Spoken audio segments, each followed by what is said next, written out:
The newest Texans article is questioning the franchise quarterback. I think it's kind of crazy that third year of his NFL career, you're going to question whether he has it or not after a sophomore slump. I think it's kind of crazy. We're going to dive into why this team is kind of being underlooked. Last year, they were considered a top 10 team. They got Stephon Diggs, Joe Mixon, and then the defense kind of emerged as being a little bit more surprising than the offense. So CJ Stroud facing questioning going into year 3 with a new kind of receiving core and Jaden Higgins and Jalen Noel, a new offensive coordinator, new offensive outlook. So is it make or break for CJ Stroud? Well, I don't believe so, but we'll dive into it on Texans Digest. If you're new to the channel, 83% of you are not subscribed, and if you want to stay up to date with all Texans news, just hit that sub button. But you guys have been doing amazing in the comments, just watching all the videos. Thank you guys. The support's been unreal. So just drop your comments and give me your thoughts on what this article has to say about CJ Stroud, because I think it's kind of crazy. But overall, CJ Stroud receiving concerning outlook for 2025. The Houston Texans quarterback is facing some serious questions heading into the third. This is ridiculous. How are you going to say that CJ Stroud is now doing bad? I just, looking at the stats and I know stats don't tell the whole story, but from his rookie year to his sophomore campaign, yes, he definitely had a sophomore slump, okay? He didn't have the best season. But how are you supposed to replicate a phenomenal rookie season? 4,100 yards, 23 touchdowns, 5 interceptions, and then the year after, double-digit interceptions, 20 touchdowns, 3,700 yards. The biggest problem with the Texans last year, there were 2 of them, and you could argue more, but the number one thing that was the biggest problem for Stroud to get around is he had no time to throw the football. Second most sacked team in the NFL last year. The offensive line fell apart, and then the second reason is the offensive play calling.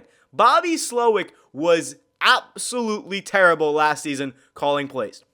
Most of the time, the 3 and outs that the Texans would have, it would basically be, let's run it, and then let's pass it, and then that's the drive. The Texans were smart enough, and I was a little bit surprised that they got rid of Bobby Slowick, but he wasn't calling right plays.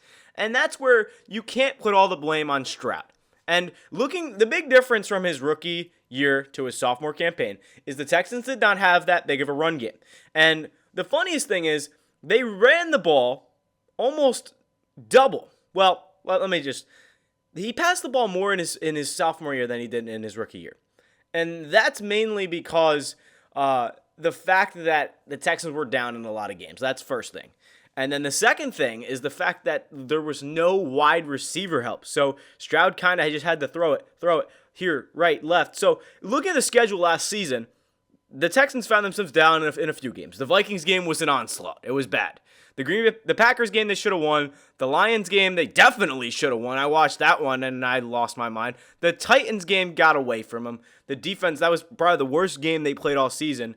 And then the Baltimore Ravens game on Christmas was just a stab in the heart for Texans fans because you look at this team, it wasn't even that bad. The offense was just mid. It wasn't anything special. It wasn't anything horrible. It was just okay. And when you look at the EPA for CJ Stroud, it was next to like Mac Jones. And it was basically EPA is a stat based on your individual stats. And the biggest thing there with Stroud was he doesn't make enough flashy plays for his team. First of all, he had no time to throw the football last year, so how are you going to knock him for that? Second of all, this is a new and improved team. So when you're looking at this now new system, I'm expecting, yes, there may be a run-first team, but they're not going to be stupid enough to run it. And I'll pull up the stat right now, but Bobby Slowick was so bad last year. He just live or die by the run. Let's do it. 25 carries, 46 yards. The biggest thing about football is making changes. You don't run the ball 40 times a game if it's not working. If a team is going to say, you are not running on us today, the Texans have every right to throw it. Stroud is a throwing quarterback. He's a smart quarterback. He's a safe quarterback. He can also make a throw over the top. Him and Nico Collins merged together greatly. Now you have 2 new receivers, Jalen Noel, Jaden Higgins, and now another slot receiver, Christian Kirk. Yes, the biggest thing about the problem, the only thing that could be a problem, and I'll look at it, is the fact that Stroud has 3 new receivers that he has to get a rapport with.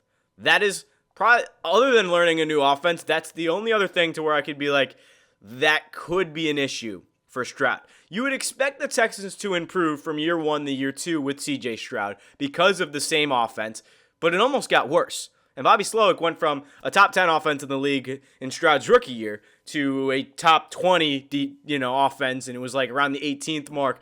But my point here is, if the offense can perform as well as the defense did last year, this is a top 5 team in the league easily. And the craziest thing is the fact that people are going to knock CJ Stroud just because of what happened last year. If any of the Texans fans can back me up, this team, the problems were inside the team. The offensive line, the offensive play calling, the injuries to all of the receivers. Tank Dell went down. And then after that, there was really nobody to step up. Robert Woods was nowhere to be seen. John Mechie was nowhere to be seen. Xavier Hutchinson didn't really do anything. They brought in Deontay Johnson. That didn't work. Nico Collins is even hurt for 4 games with a hamstring injury. So you have that receiver depth now. And the fact is, I am so surprised. Why is everybody putting the Texans as a 15th middle of the pack team? I am very surprised because you watched that team last year, and yes, there were problems, no doubt about it. But this is a new and improved team. New offense, new receivers. There's no reason this offense should not be at least top 10. They should at least be top 10, and they should at least be in the playoffs, regardless. If there's anything less than a playoff run, there's a serious problem. Even a wild card team.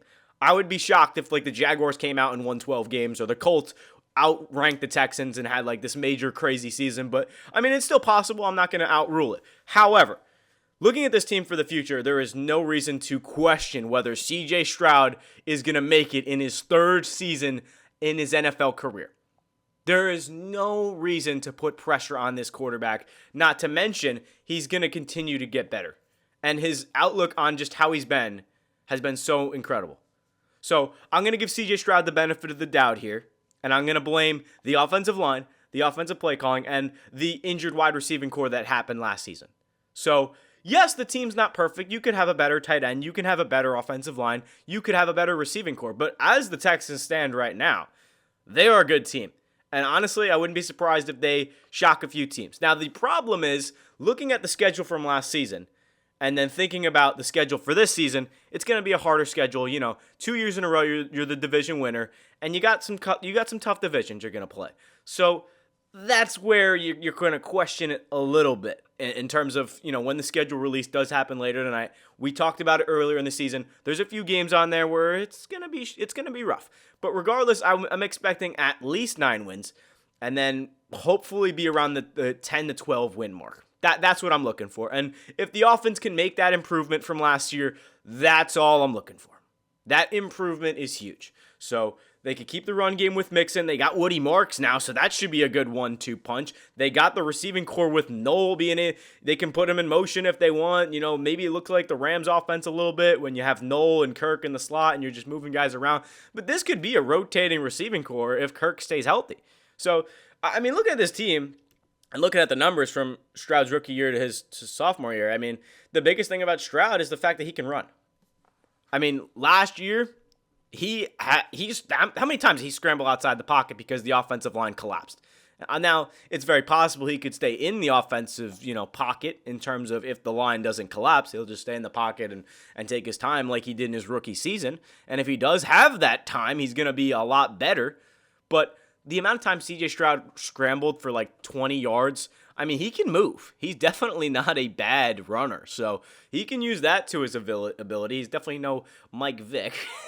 But looking at it, I mean, I wouldn't be surprised. He had 400 yards on the ground. So, I mean, I'm just a little annoyed by the Stroud remarks and the complaints that he's got some serious questioning coming into year 3. And, there's definitely some real possibilities that he doesn't do the best because of, it's a new offensive system. He's got, Noel, Kirk, Higgins, 3 new guys to find a way to throw the football to. Like, that's going to be a little bit interesting. But overall, this is going to be a top 10 offense in the league. I think it's a little bit of a stretch, but they should at least improve from 18th to 10th.